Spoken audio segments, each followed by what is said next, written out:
ประธานแขกผู้เกียรติผู้นี้ถือเป็นเกียรติเอาของจริงของแท้มาฝากพี่น้องเราบริตัวบริลายสูงดำขาวพี่น้องเสียงไปไอ้ดุรอกำลังเป็นอายุ17 ปียังคงความสุขยังบนถนนเสียความบริสุทธิ์ไปจ้าเพื่อขอเสียงดังๆ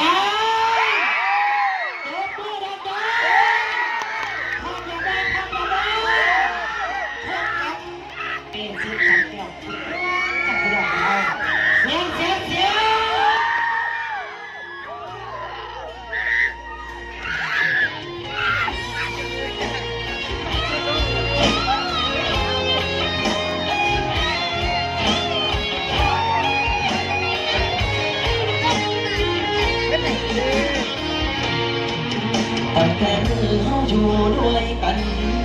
น้องสำคัญกับอายกว่าใครสัญญากันไว้ว่าเมื่อเขาสิจังกันแต่อายรักเจ้าเพียงแค่หลังอายยอมตายไม่ดีเสียคงสิมาห้ามกันก่อน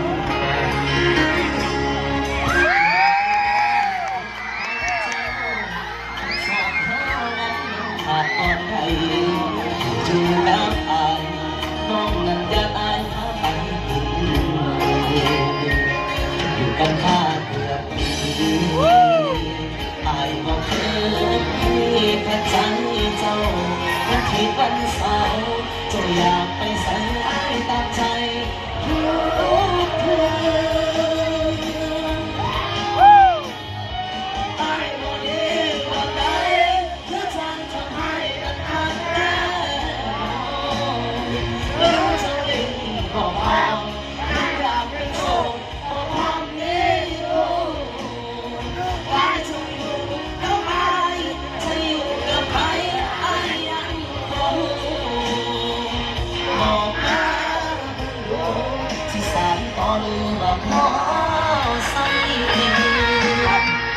ไอ้สิโทรหาพ่อกับแม่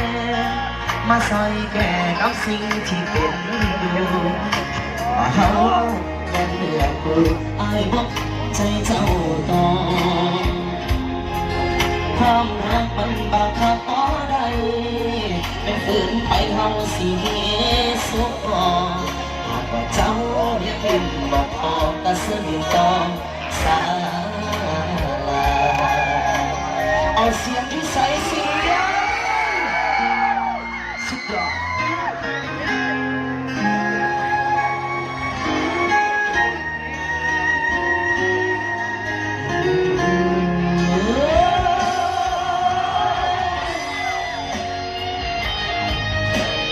เสียงนั้นเสียงที่ใส่เนาะนักร้องไปนั่งสวดเลย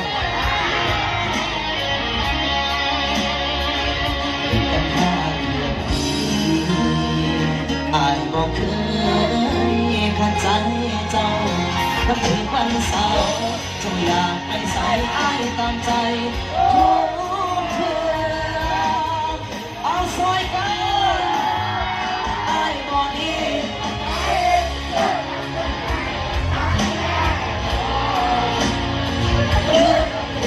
บอกออกคนอยากเป็นโสดบอกพร้อมมี